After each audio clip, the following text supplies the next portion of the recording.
Nowadays, it seems like Omega's most popular watches are 40mm or larger in diameter. In a world where phones are getting bigger, cars are getting bigger, I guess it only makes sense that watches are getting bigger too. But if we go all the way back to the year 2003, Omega was still releasing men's diver watches that were a compact size of 36mm.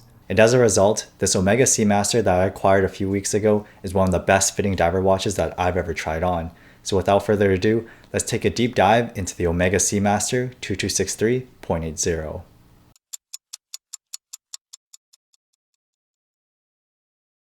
So let's start off with an unboxing. You can see that I was able to purchase the watch in its original box. There is a bit of peeling on the sides here and the leather is starting to crack. Watches or Omega Seamasters from this era came in this red leather box and they usually didn't last very long. I don't know if it's with the quality or the materials, but usually these boxes are in much worse shape. So I was fortunate enough to get one in this good of a condition. Once we open it up here, you can see the Omega logo there. The watch is here, but we're going to skip that for now. It comes with the international warranty. This is from 2003, so this watch is about 20 years old now. And I think this is just another warranty card. This is, I think, a 3-year warranty. And this is, I guess, a 1-year international warranty. So this is really important to make sure that the watch is legitimate. You can see the watch number is over here, and we'll actually find it on the case later on. The watch came with actually quite a few extra links. So, you can probably fit this up to like a 7.5 inch wrist, but my wrists are 6 inches, so I took quite a few out. And then here's the watch itself, the Omega Seamaster 2263.80. So this watch was, again, I bought it used, and it was in mostly good condition. You can see that, there's no obvious flaws or problems with it. But when I did buy it, this clasp here, I'll close the clasp, you'll see a nice distinct click. Very nice. When you have this push release here, one of the pushers was sunken in, and it's because the spring was broken. And I'll actually pull up a video to show you exactly what was going on. So most watches with the dual pusher, you have to push on them both to release it. If you just push one, nothing happens. You have to push both. But for this one here, if I just push the top one, it opens. It was kind of inconvenient because there was a chance that if the other pusher was accidentally pushed in, then the watch could just break off or it would just fall off my wrist. So I ended up getting it fixed for about 70 Canadian dollars, but it was fixed now. So when I push it now, it will open up. So overall, I'm very happy with the condition. There's definitely worse condition Omega Seamasters out there, but this one is almost like it's brand new. It feels like it's maybe 2 to 3 years old. So I'm really happy with that. And just a quick side note, you can see the serial number is stamped right here on the lug, and the serial number matches the warranty card number as well. So this is a legitimate Seamaster. This watch isn't commonly fake though, so I'm not too worried about this being a fake. And also you can see here that the box is already starting to flake off quite a bit. So I'm going to put this back in storage as soon as I can before all the leather falls off. So just a bit of background information, Omega is a Swiss luxury watchmaker and is one of the most recognizable watch brands in the world today. They're best known for their Speedmaster and Seamaster lineup, the former being a sports chronograph watch and the latter being a diver's watch. The Seamaster has been the watch of choice for James Bond since the film GoldenEye in 1995, which is when we begin to see the iconic blue wave pattern on the dial of Seamasters. One of my watch collecting goals was to have an Omega Constellation, Speedmaster, and a Seamaster. And I didn't rush the process. I've been bidding for a Seamaster for 2 years now. So once I found one at the right price and the right condition, I jumped onto it. Now let's talk about the specs of this watch. This is a Quartz model, caliber 1538. The electric blue dial has that wavy C pattern, and Omega, the logo, Seamaster Professional 300 meters, it's all printed. So you can see that there is no 3D effect here. The hands and indices are loomed, and it's all protected by a slightly domed anti-reflective sapphire crystal. And then surrounding the dial is our polished bezel with the scalloped edges here, and the turning is a little bit stiff. Actually, it's very stiff right now. This may be because the model is older, but it's very, very stiff. Moving on from that very stiff bezel, you can see that the watch is encased in stainless steel, mostly a brush finishing, and here is the helium release valve with the Omega logo.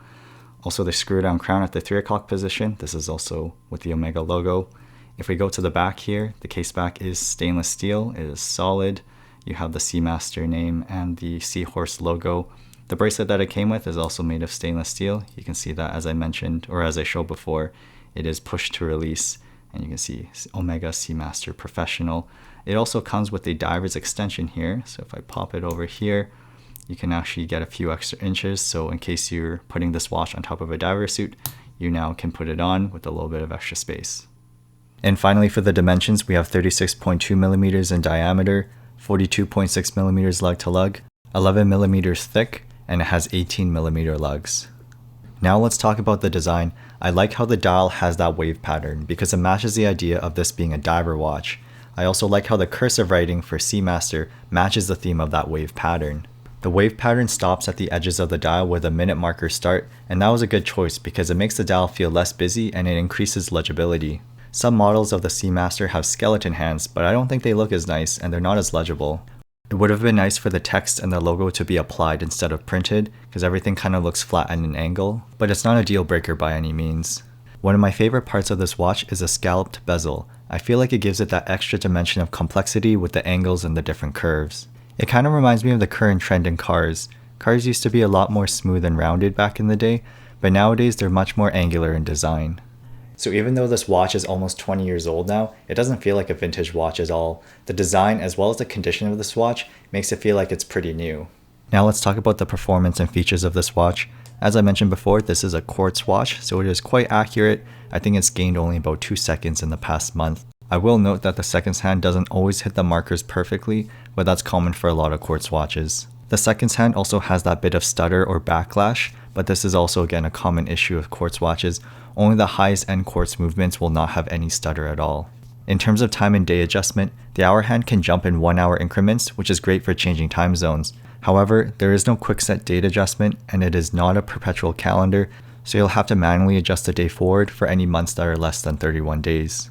Some diver-specific features of this watch include the helium escape valve that I showed you earlier. I'm not in a position to test whether this escape valve actually works or not, but I'm pretty sure that most people that are buying this watch aren't going to be diving with it anyways.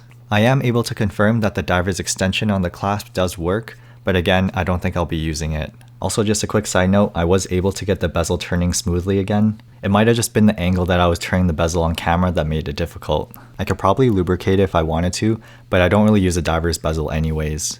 Probably the most useful feature in diver watches is the amount of lume applied on the dial, and the lume here will glow a bright green and remain legible for at least 15 minutes. I do like the color of this green lume compared to the blue lume of my Seiko diver watch, but in terms of overall brightness and longevity, I'd say that they're about the same. Here it is on my 6-inch wrist while I'm indoors with natural lighting. You can see that it's a little bit hard to see the pattern dial. It kind of just looks like a solid navy blue. When we go outside in sunny conditions, you can see that we have the same problem here. You can't really see the pattern on the dial. Part of this has to do with the fact that it is winter here and the sun is coming at an angle. When we head back indoors with LED lighting directly on top of us, you can see that now we can see the pattern and that electric blue dial. You can also see that there's actually a sunburst effect on the dial too. Switching to fluorescent lighting, you can see that it looks pretty similar, so I'll take this time to say just how nicely it feels on my wrist. It feels quite proportional to my 6-inch wrist, it feels nice and sleek, and that contrast between the dial and the indices makes it very legible. Now let's go to incandescent lighting, and you can see how sometimes there's a wave pattern and sometimes it looks like a solid dial, sometimes you get that electric blue color, and sometimes it's a navy blue. Sometimes the dial has a sunburst effect, and sometimes it has a matted finish. It really depends on the light source, the angle of the light source, and the angle that you're looking at the watch. Finally, here's a shot in dark lighting conditions, and you can see how the contrast and the lume really help with legibility. Here's a bonus clip of the watch from a third-person perspective. You can see that it doesn't look oversized at all. And now I'll go as far as to say that even if your wrists are slightly smaller than 6 inches, it'll still fit you.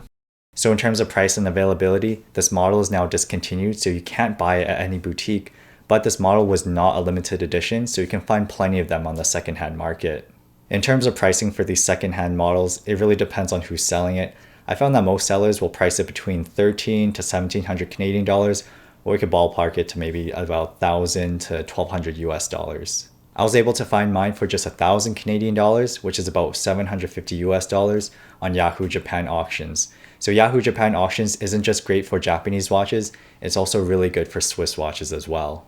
If you spend another $500 or so, you can get yourself the mechanical version of this watch, the 2253.80, which features a chronometer grade mechanical movement. The The reason why I didn't get the mechanical version is that the power reserve is only 44 hours, and I don't like watches with a power reserve that's lower than 70 hours because I'm the type of person who constantly switches the watch that I wear. I would probably end up always having to set the time and date when I wore this watch, so for me, the Quartz version just made more sense. So in conclusion, the Omega Seamaster Professional 2263.80 is a great diver's watch for those with smaller wrists. Currently, all of their 300-meter Seamasters are 41mm or above, so if you want a smaller 300-meter Seamaster, buying vintage is the way to go. And for $1,000 US, you're getting a luxury Swiss watch with great build quality, unique and interesting design, and aside from changing the battery, this watch is going to last for decades before it needs any sort of servicing or maintenance. The Seamasters from the early to mid 2000s are a great way to get an Omega diver watch without having to spend thousands and thousands of dollars, like if you were to buy a new one. So that concludes my review of the Omega Seamaster 2263.80. Thank you so much for watching. This will probably be my last watch review of the year, but there's a few other videos that I have in store for you guys. So definitely subscribe for more videos. Thank you again for watching, and as always, I'll see you guys next time.